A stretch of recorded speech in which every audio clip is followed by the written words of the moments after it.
또 이 주일 그 예배 낮 설교 이제 빌립보서를 가지고 설교를 하고자 합니다. 그런데 이 빌립보서를 제가 강의하는 동안에는 우리가 처음에 서로 인사를 나눴으면 좋겠어요. 그 인사는 주님의 기쁨이 당신에게라고 하는 그러한 말로 서로 인사를 좀 나눴으면 좋겠는데, 그 당신에게라고 하는 그 표현을 옆에 있는 그런 사람이 뭐 자기가 알고 있는 그런 사람이라 한다면은 뭐 집사님 아니면은 권사님, 뭐 장로님 이렇게 부르시는 게 좋겠고, 그다음에 예를 들어 잘 모르겠다라고 한다면은 그냥 당신에게라고 하는 그런 것으로 인사를 나누되, 옆에 배우자 같이 앉아 있으면은 자기 배우자에게 있어서 그냥 당신에게 그럼 되지, 그냥 꼭 굳이 또 뭐 이렇게 직분을 또 말할 필요는 없을 것 같아요. 그래서 주님의 기쁨이, 예를 들어서 집사님에게 뭐 주님의 기쁨이 권사님에게, 그죠? 주님의 기쁨이 당신에게. 자, 한번 서로 옆에 있는 사람에게 인사 나누시고, 주님의 기쁨이 당신에게. 예. 왜 안 하던 그러한 인사를 시키는가라고 의아해하실 수 있을 거예요. 저는 설교를 시작하면서 인사를 나누도록 한 적이 아마 제 기억 속에는 한 번도 없는 것 같아요. 근데 왜 그랬는가라고 하면은 물론 뭐 이 설교를 하면서 어떤 물론 그 교단의 특성인지는 잘 모르겠습니다만은, 개인적인 그 성향인지 그것은 뭐 명확하지는 않습니다만은, 어떠한 그 목사님들은 이렇게 인사를 이렇게 시키는, 그리고 매주 인사를 시키는 그런 경우도 있어요. 그러다 보니까는 그 인사 말이 서로 이렇게 이제 그 같은 말을 계속 하다 보면 좀 식상해지니까는 갑자기 또 바꾸기도 해요. 근데 바꾸는데 그것이 너무 좀 인위적인 그런 어떤 표현을 가지고 이야기를 하는 것 같아서, 그래서 조금 어떤 면에서는 좀 거슬리는 그러한 경우도 있었습니다. 사실은 우리가 설교를 한다라고 하는 것은 하나님 말씀을 우리가 받는 시간이에요. 그러니까는 하나님 말씀을 받는 시간에 우리가 서로 무슨 뭐 성도에 교제하는 시간은 아닙니다. 그러나 하나님 말씀 받을 때 그러면은 엄숙한 자세로 딱 앉아서 받아야 그게 정석이고, 또 그렇지 않으면은 그것은 불경한 것인가? 그것도 아니지요. 그러나 제가 여러분들에게 있어서 인사를 시키는 것은 어떠한 분위기를 쇄신하고 분위기를 부드럽게 하기 위해서 그런 것은 아닙니다. 하는 목적이 있어요. 무엇인가 하면은 정말 주님의 그러한 그 기쁨이 우리의 삶에 넘쳐날 수 있기를 소원하는 마음으로 인사를 여러분들에게 나눴으면 좋겠다라고 말씀을 드리는 거예요.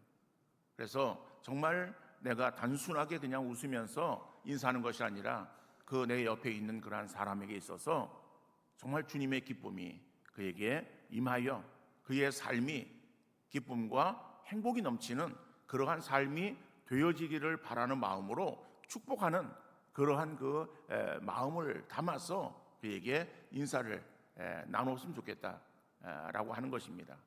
어떻든 간에 그 주님의 기쁨이 우리 모든 성도들에게 충만하게 임하는 역사가 있어질 수 있기를 간절히 바랍니다. 왜냐하면 빌립보서의 주제를 우리가 생각한다고 하면은 빌립보서의 주제는 기쁨이에요. 이 빌립보서가 4장으로 되어져 있는데, 4장으로 되어져 있는 그 짧은 그러한 그 이 책 속에 기쁨이라고 하는, 기뻐하라, 뭐 기쁨이라고 하는 그런 그 단어가 10여 차례나 반복되어지고 있음을 알 수 있어요. 자, 그래서 우리 마음에 정말 기쁨이 없고 또한 기쁨을 잃어버리고 살아가지만은, 그래 이 빌립보서를 우리가 서로 나누는 가운데에 우리의 삶이 기쁨을 회복하는 그런 은혜가 우리 모두에게 넘쳐날 수 있기를 먼저 소원합니다. 예수님께서 이 고별 설교를 하시면서, 고별 설교는 예수님께서 십자가를 지시기 전에 그 제자들과 함께 마지막 그 밤을 지나면서 그들에게 행하신 설교가 고별 설교예요. 그것이 요한복음 14장, 15장, 16장에 기록이 되어져 있습니다. 자, 예수님께 고백을 설교하실 때에 그들의 그 마음의 상태가 어떤 상태였는가 하면은 두려워했습니다. 왜냐하면은 예수님이 제 십자가를 지시고 처형을 당하신다라고 하는 그러한 그 사실, 그러니까 예수님이 돌아가신다라고 하는 그러한 그 사실이 이 제자들에게 있어서는 정말 큰 슬픔과 그리고 두려움으로 찾아왔던 것이죠. 그래서 요한복음 14장 1절에서는 예수님께서 제자들에게 뭐라고 말씀하시는가 하면은 너희는 마음에 근심하지 말라라고 설교를 시작하시는 것을 볼 수 있어요. 자, 그러면서 요한복음 14장 27절에 보면은 평안을 너희에게 끼치노니 곧 나의 평안을 너희에게 주노라. 내가 너희에게 주는 것은 세상이 주는 것과 같지 않다라고 그렇게 말씀하시는 거예요. 그러니까는 주님께서 제자들에게 주시기를 원하셨던 것이 무엇인가 하면은 그들의 마음에 평안함을 주시기를 원하셨다. 그래서 우리가 빌립보서를 살피는 가운데에 이 주님께서 주시는 평안으로 우리의 심령이 늘 기쁨이 떠나지 아니하고 행복한 신앙생활을 이루어가는 귀한 우리 모든 성도들 되어질 수 있기를 간절히 바랍니다. 그래서 먼저 오늘 첫 시간이기 때문에 이 첫 시간에는 빌립보서를 우리가 시작하면서 빌립보 교회가 세워진 그 배경적인 그러한 그 내용들을 먼저 우리가 살피고, 그리고 서론적인 부분이기 때문에 1절, 2절에 나오는 그러한 내용들을 통해서 오늘 우리에게 주시는 은혜를 함께 나누는 귀한 시간 될 수 있기를 바랍니다. 첫 번째로 빌립보 교회가 세워지게 된 배경을 우리가 한번 살펴보기를 원합니다. 자, 이 빌립보 교회는 구약 성경에도 나오지 아니하고 그 다음에 신약에 나오는 거예요. 그러면은 이 교회가 교회가 아니라 이 도시가 언제 형성되어졌는가라고 하는 것이죠. 그 도시는 구약과 신약의 중간기 시대에 그 도시가 형성되어졌습니다. 이 그리스 반도가 있습니다. 그러니까는 유럽 쪽에 그리스라고 하는 나라가 있죠. 그 그리스가 삼면이 바다로 되어진 그리스 반도예요. 반도 국가였던 그 그리스의 위쪽에 마게도냐라고 하는 그러한 지역이 있습니다. 자, 그 지역에 이제 포로로 잡혀갔다 거기에서 이제 풀려나고, 그리고 또 그 마게도냐 지역에 왕이 되어진 그러한 사람이 있었는데 그 사람이 빌립 2세라고 하는 사람이었어요. 그 빌립 2세가 누구인가 하면은 알렉산더의 아버지입니다. 우리가 알렉산더 그러면 알렉산더 대왕이라고 그렇게 칭하고 있는 그 알렉산더의 아버지인 빌립 2세가 결국 이제 마게도냐의 왕이 되었다가 죽게 되어지고, 그래서 그 뒤를 이어서 20살 되어졌던 알렉산더가 이제 왕위를 잇게 되어집니다. 그래서 그 아버지의 뒤를 이어서 이제 통치하면서 그 마게도냐 지역을 전체를 다 통일을 해요. 그러니까 마게도냐 지역과 그리스 반도에 그리스의 10개의 그 도시 국가가 형성되어졌는데 그 모든 것들을 다 통일해서 통일되어진 그러한 한 나라를 만들게 되어집니다. 그런데 이 알렉산더가 그렇게 이제 마게도냐를 통일하고 나서 그다음 아버지를 기리는 그러한 마음으로 이 빌립보라고 하는 그러한 그 명칭을 한 도시에 붙이게 되어지는 거예요. 그러니까 아버지를 기리기 위해서 붙여진 그러한 이름이에요. 그래서 그 이름 붙여진 도시가 빌립보입니다. 자, 그런데 거기에서만 그치는 것이 아니라 이 알렉산더가 더 이제 세계 정복의 꿈을 안고 그리고 전쟁을 벌이는 거예요. 자, 전쟁을 벌이는데 그 당시에는 유럽은 미개한 나라들이 존재해 있었고 오히려 이 아시아 쪽에 나라들이 더욱더 형성되어졌는데 그 아시아 쪽에 이 바사라고 하는, 성경에는 바사로 나와 있습니다. 페르시아, 지금의 이란입니다. 그 페르시아가 거기를 지배하고 있었어요.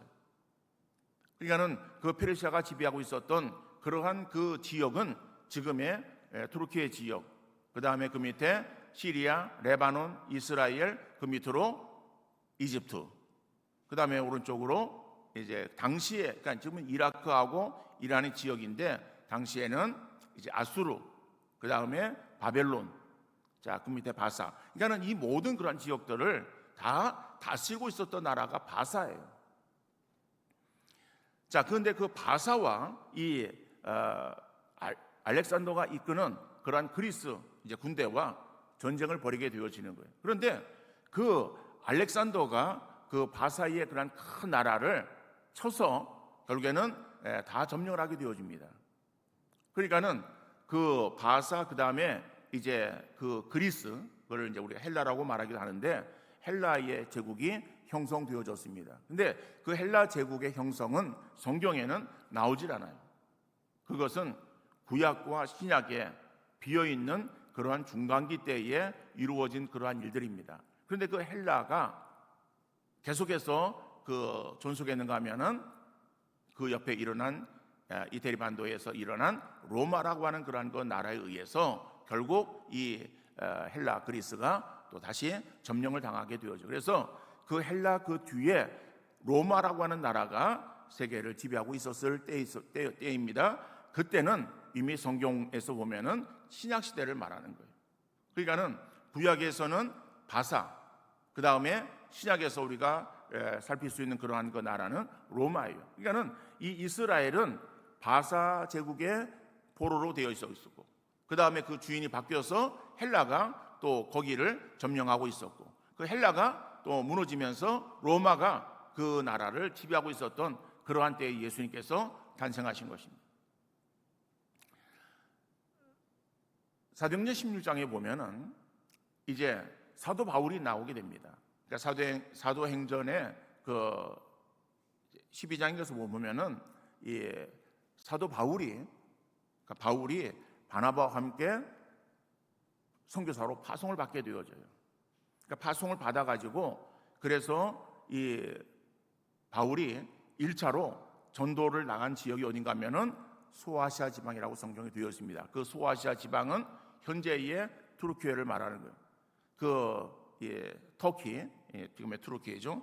투르키예 지방에 나가서 전도를 하고 그리고서 이제 다시 돌아와서 1차 선교 보고를 합니다. 보고하고 나서 그 다음에 1차에 행한 그러한 그 사실들을 돌아보니까는 아무리 전도에 능한 바울이었다 할지라도 부족한 부분들이 나타나는 거예요. 그래서 이건 이렇게 했으면 더 좋았을 텐데 라고 하는 아쉬움이 남는 그러한 그 생각 속에서 그러면 다음에 내가 나가서 이건 이렇게 보완하고 저렇게 또 해서 좀 더 효과를 거둬야 되겠다라고 하는 그러한 생각 속에 이제 다시 나갔던 지역에 2차로 나가려고 생각을 하고 있었어요. 그런데 아무리 생각하고 기도해도 이상하게 길이 막히는 거예요. 그러니까 성경에는 애를 썼다라고 하는 그런 표현이 나와요. 그러니까 애를 썼지만은 막히게 되어집니다. 자, 막히는 가운데에 이 바울이 밤에 환상을 보게 되어지는 거예요. 그 환상이 어떤 환상이었는가 하면은 한 마게도냐 사람 한 명이 이제 그 환상에 나타나서 와서 우리를 도우라고 하는 그런 환상을 보게 되어집니다.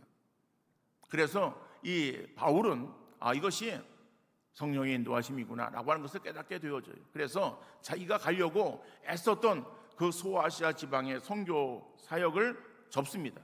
그리고 성령의 인도하심을 따라서 마게도냐 지역으로 들어가게 되어지는 거예요.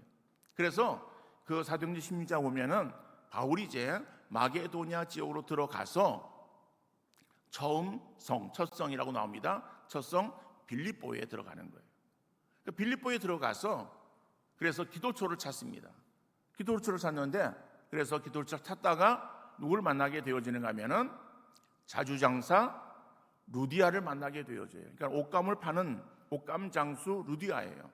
그래서 루디아를 만나서 그를 전도합니다. 그래서 처음 회심자가 생겨되어지는 거예요. 또 그리고 나가다가 이제 한 귀신 들린 여인을 만나게 되어져요. 그 귀신 들린 여인은 귀신이 들려서 그래서 점을 치는 여인이에요. 다시 말하면 귀신이 들려서 그래서 점 치는 게 용한, 그러니까 세상 말로 말하면 용하다라고 하는 말을 쓰잖아요. 용한 사람이었다라고 하는 거예요. 그런데 이 바울이 그 여인에게 있어서의 귀신을 내쫓아 줍니다. 그러니까 귀신이 쫓겨나가고 나니까는 이 여인이 제정신이 되어진 거예요. 제정신이 되어지니까는 이제는 뭘 못하는가 하면은 이 점치는 어떤 그런 신통력이 없어지는 거예요. 그러다 보니까는 그 여인을 통해서 밥벌이를 하고 있던 그 주인이 자기 밥벌이에 손실을 얻게 되어지는, 그래가지고 그 바울을 고소합니다. 그 고소해서 바울과 그 일행, 그러니까 바울과 신라가 감옥에 갇히게 되어지는 거예요.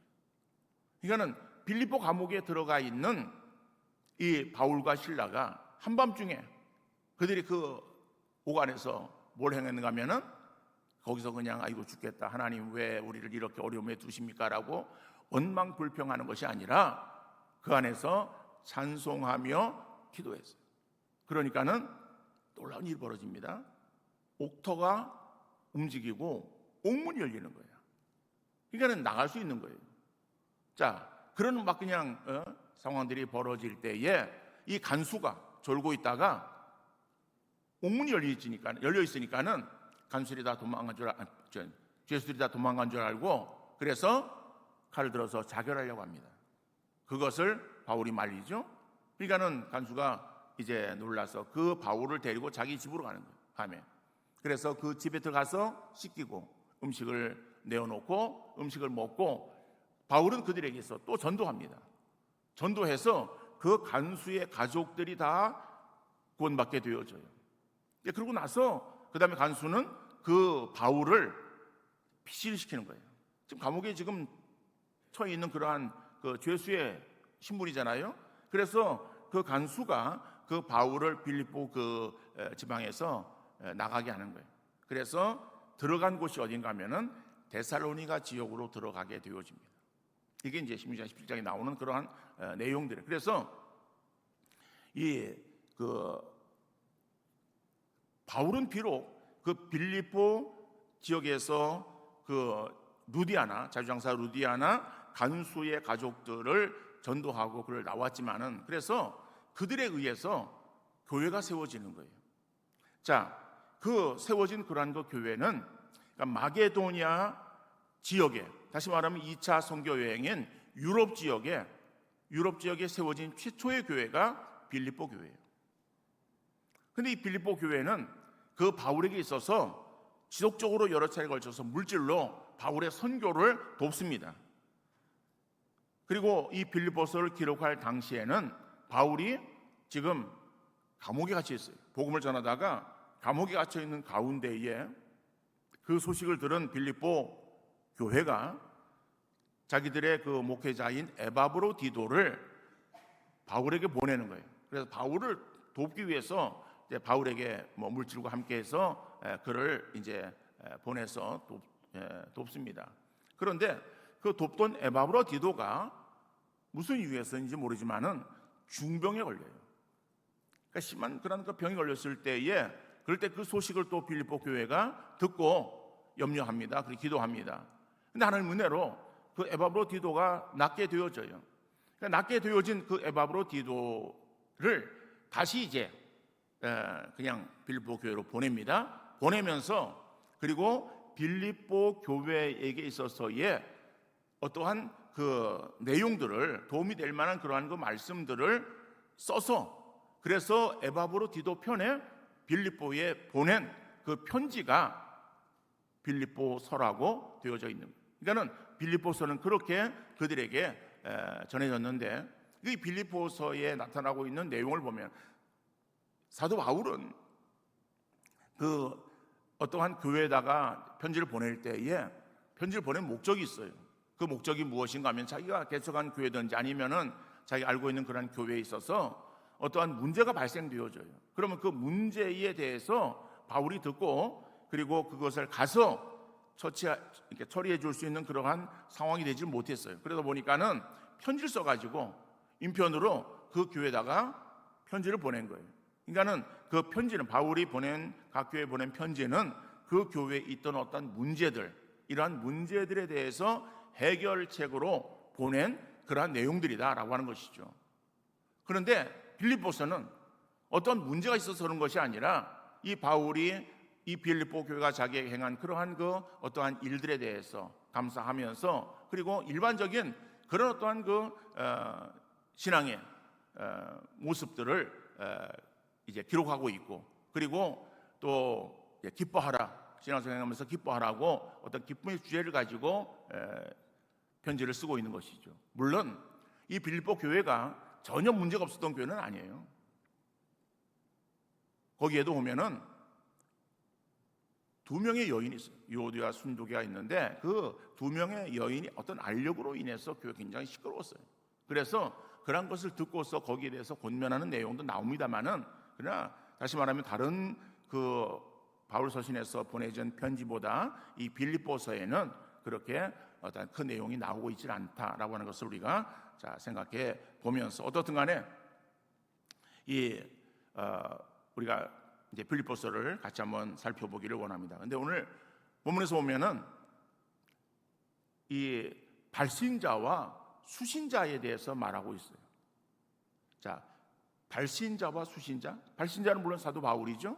수신자는 빌립보 성도들이에요.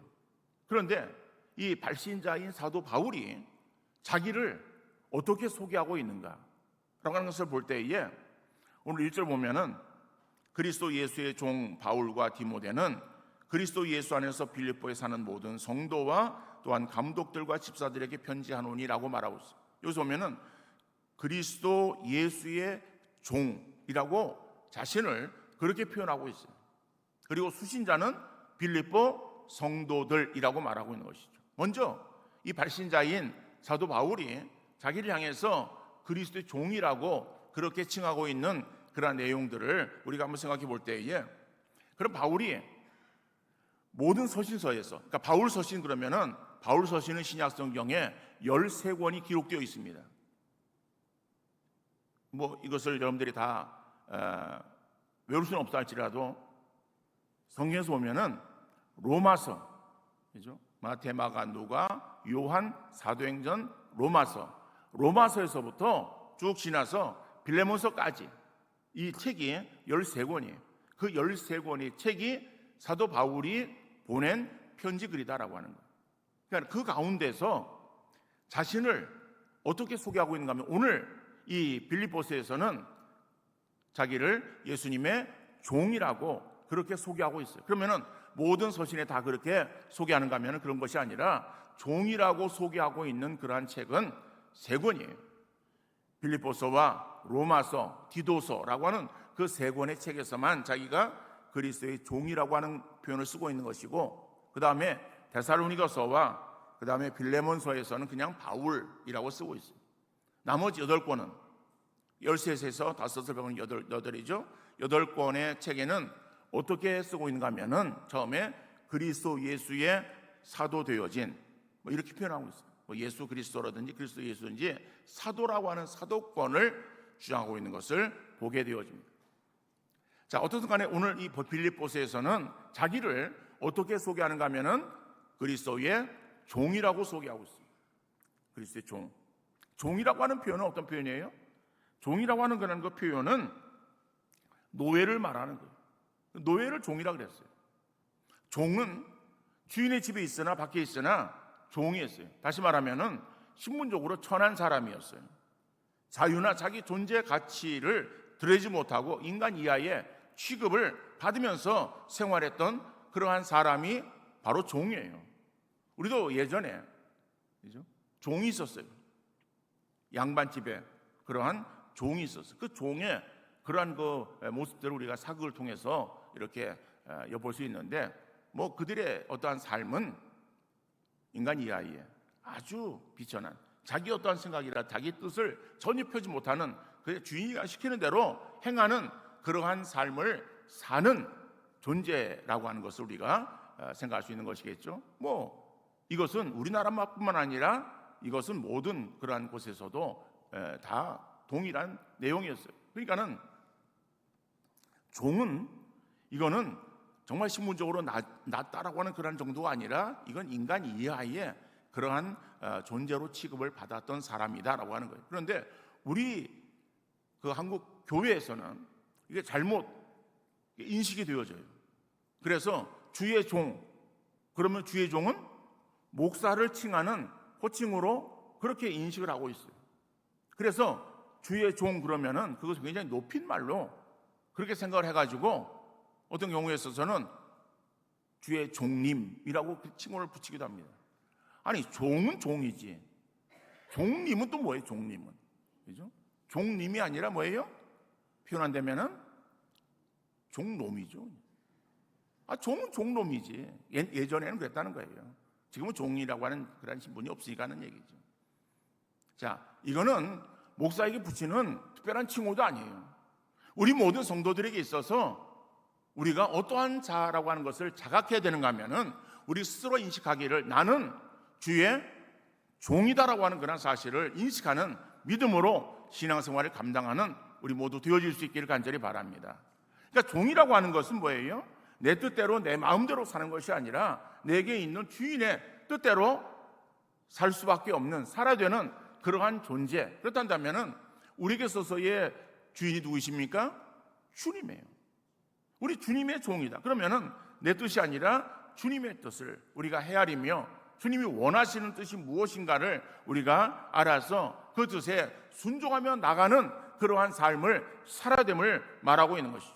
그러니까는 우리의 신앙생활에 있어서 늘 기준을 예수님으로 삼고 예수님이라면은 이러한 순간에 나에게 어떻게 하라고 말씀하실까? 주님이라면은 이런 순간에 어떻게 행하실까? 주님은 어떻게 이런 성에 무엇을 선택하실까? 그죠? 내 어떠한 뜻, 내 마음대로 내가 하고 싶은 대로 행하는 것이 아니라 이러한 상황에 있어서 주님이라고 한다면은 주님은 어떻게 행하실까라고 하는 것을 생각하면서 그래서 우리가 정말 인지하는 대로 그 주님의 뜻을 우리가 따라 행하기를 힘쓰는 그러한 삶을 살아갈 때에 그것이 진정 정말 주님의 종된 그러한 성도의 삶의 모습인 줄 믿습니다. 자, 바울은 그러면서 이 수신자인 빌립보 교인들을 향해서 어떻게 칭하고 있는가 하면은 성도라고 칭하고 있어요. 성도. 물론 성도와 감독과 집사라고 말하지만은 감독과 집사는 또 직분이고 그 모든 그러한 신분이 성도에 포함되어지는 거예요. 그러니까는 우리가 성도라는 말이 교회에서 정말 직분을 얻지 못한 어떤 초신자들을 가리켜서 성도라고 말하고 그 위가 집사고 그 위가 권사고 그 위가 장로 그런 어떤 계급적인 그러한 그 어떤 신분으로 우리가 생각해서는 안 되는 거예요. 우리 모두는 다 성도다. 성도인데 성도 중에서 그래서 어떠한 일들을 위해서 우리에게 구별되어진 어떤 직분이 맡겨졌다라고 하는 사실을 인식할 수 있기를 바랍니다. 그럼 우리가 성도 되었다라고 하는 것은 성도가 뭐예요? 지난주에 말씀드렸습니다. 성도는 거룩한 무리예요. 그러니까 우리가 거룩한 무리 가운데 속한 거룩한 사람이 되었다라고 하는 것을 잊어서는 안 될 거예요. 세상은 불의한 세상이에요. 우리가 지난주에 살펴봤습니다. 예수님은 어떠한 분이라고 말씀드렸어요? 예수님은 흠과 점이 없는, 그래서 우리는 그 말을 쉽게 표현해서는 흠과 티가 없는 그러한 분이 예수님이에요. 근데 그 예수님의 부름받은 우리가 되었다. 그런데 우리가 살아가는 세상은 어떤 세상이에요? 흠과 티 그 자체다라고 하는 거예요. 그래서 우리는 세상을 불의한 세상이라 그래요.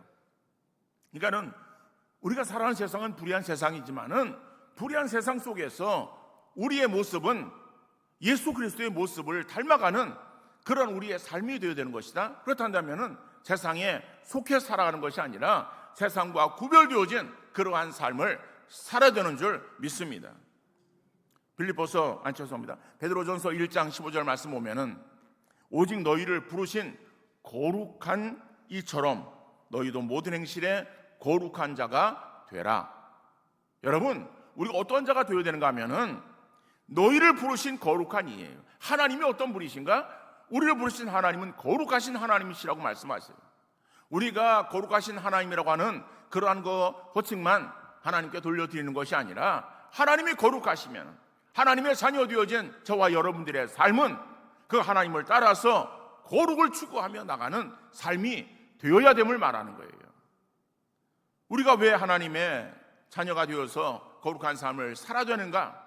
살아야 될 이유가 무엇인가? 베드로전서 2장 12절 말씀에 보니까는 너희가 이방인 중에서 행실을 선하게 가져 너희를 악행한다고 비방하는 자들로 하여금 너희 선한 일을 보고 오시는 날에 하나님께 영광을 돌리게 하려 함이라. 여러분, 이방인 중에서 행실을 선하게 가져. 그러니까 이 말이 무슨 말인가 하면은 세상은 지금 불의한 세상이다. 그러니까 불의한 세상에 너희가 살아가면서 너희의 삶의 모습은 어떠한 모습을 이뤄야 되는가 하면은 이것은 선한 일을 행하는 선행을 이루어 가야 된다라고 하는 것을 말씀하는 거예요. 그래서 정말 세상 사람들이 이 교회에 대해서 오해하고 또 어떠한 부정적인 그러한 시각으로 교회를 바라볼 때에 우리의 행하는 그 모습들은 선한 일들을 행함으로 인해서 그들에게 책잡히는 것이 아니라 예수 믿는 사람들이 정말 다르구나 라고 하는 사실을 드러냄으로 인해서 그래서 결국 그것으로 인해서 하나님께 영광 돌리는 그러한 삶이 우리에게 있어야 됨을 말씀하고 있는 거예요. 여러분, 우리는요 나 혼자 살아가는 것이 아니라 내 배후에는 하나님이 계시는 거예요. 그러면은 내가 행하는 그러한 일로 인해서 하나님이 영광을 받으시거나 아니면은 하나님의 영광이 가리우는 그러한 일들이 발생한다라고 하는 것을 여러분들 잊지 마시길 바랍니다. 그러니까 나는 개인적인 내가 아니에요. 우리는 족보가 이제 어떻게 연결되었습니까? 하나님의 자녀라고 하는, 그죠? 하나님의 백성이라고 하는 그러한 어떤 족보가 형성되었어요. 우리는 예전에 어떠한 그 이제 책망을 듣거나 아니면 좀 욕을 먹을 때에 뭐라고 어른들이 얘기했는가 하면은 제 네 집 자식이야, 그죠? 제 네 집 자식이야 라고 하는 거예요. 그러면 네 집 자식이야 라고 하는 그것은 결국에는 뭐예요? 부모에게 있어서 선조들의 어떠한 그 욕을 먹이는 거예요. 그러니까 오늘 우리의 삶이 그러한 삶, 저 사람이 예수 믿는 사람이야? 저 사람이 하나님의 백성이야? 저 사람이 교회 다니는 사람이야? 라고 하는 그러한 일들은 이거는 내 개인에게만 주어지는 것이 아니라 결국 하나님, 그죠? 우리 주님에게 모든 그러한 그 욕이 돌아가는 것이다. 그러니까 우리가 이 땅에서의 삶을 어떻게 살아야 될 것인가를 좀 우리가 좀 깊이 인식하면서 그래서 우리가 바른 그러한 삶을 살아가는 믿음의 성도 되어질 수 있길 간절히 바랍니다.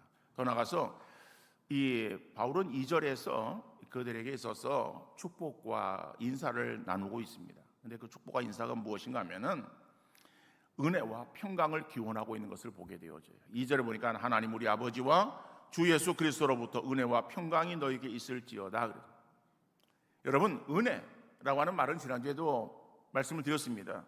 성도들에게 주시는 하나님의 선물로 우리가 획득할 수 있는 것이 아니라 하나님께서 우리에게 주시는 거예요. 그러니까 우리가 하나님의 은혜를 우리가 받기에 힘써야 된다. 그래서 은혜를 구하는 우리의 삶이 되어야 되는 거예요. 우리가 이렇게 획득해서 내가 무엇을 행해서 얻어지는 것이 아니라 하나님께서 우리에게 주셔야 되는 거예요. 그러니까는 그 은혜를 우리가 받기 위해서 더 구하는 그런 우리의 삶이 되어지고 그럴 때 은혜가 우리 가운데 임하게 되어지면 우리의 삶이 더욱더 형통하고 복된 삶이 되어질 수 있다라고 하는 거예요. 그래서 은혜와 또 평강을 말하고 있습니다. 평강이라고 하는 말은 평안과 같은 표현이에요. 그러니까 하나님의 은혜를 받은 사람에게 맺혀지는 삶의 열매라고 말할 수 있는 것이죠.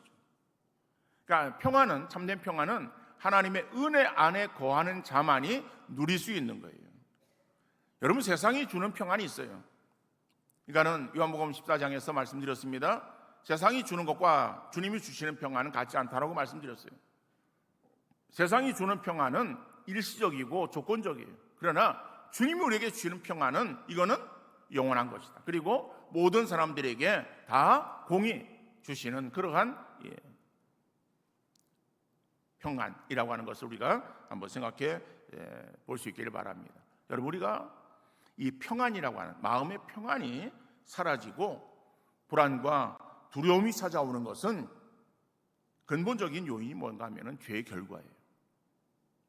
죄로 말미암아 하나님과의 관계가 단절되어지면 그로 인해서 사단이 우리에게 있어서의 들이대는 것이 무엇인가 하면 가장 강력한 무기인 죽음이라고 하는 것으로 우리를 공격하는 거예요. 그러다 보면 우리의 마음 가운데에 걱정과 근심에 빠지게 되어집니다.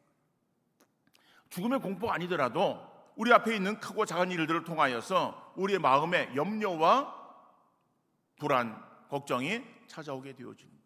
그러므로 우리의 삶에 참 평안이 있게 하려면 무엇보다 하나님과 화목해야 되는 줄 믿습니다.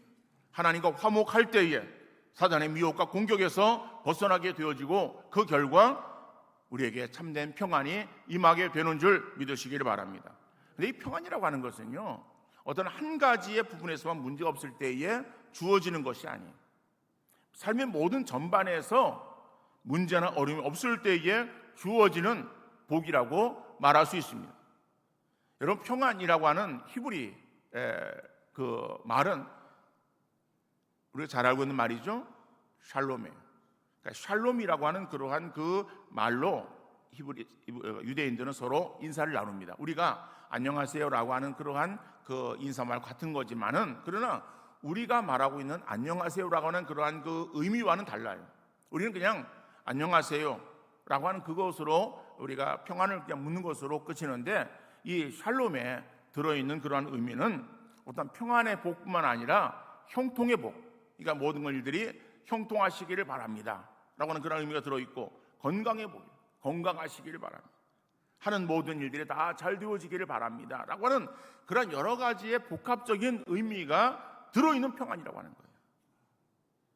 그러니까는 여러분들 정말 이 주님으로부터 주어지는 참된 평안과 행복이 예배드리는 우리 모든 성도에게 풍성하게 임하는 역사가 있어질 수 있기를 간절히 바랍니다. 주님께서 주시는 은혜와 평강의 복으로 여러분의 삶이 형통할 수 있기를 간절히 바랍니다. 가족이나 자녀들의 삶에 늘 복된 소식만 들릴 수 있기를 바라고, 영적으로 육신적으로 강건함이 충만하기를 주님 이름으로 축원합니다. 피로를 따라 채우시되 풍족함으로 함께 하시는 놀라운 역사가 우리 모두에게 임하는 은혜가 있어질 수 있기를 간절히 바랍니다.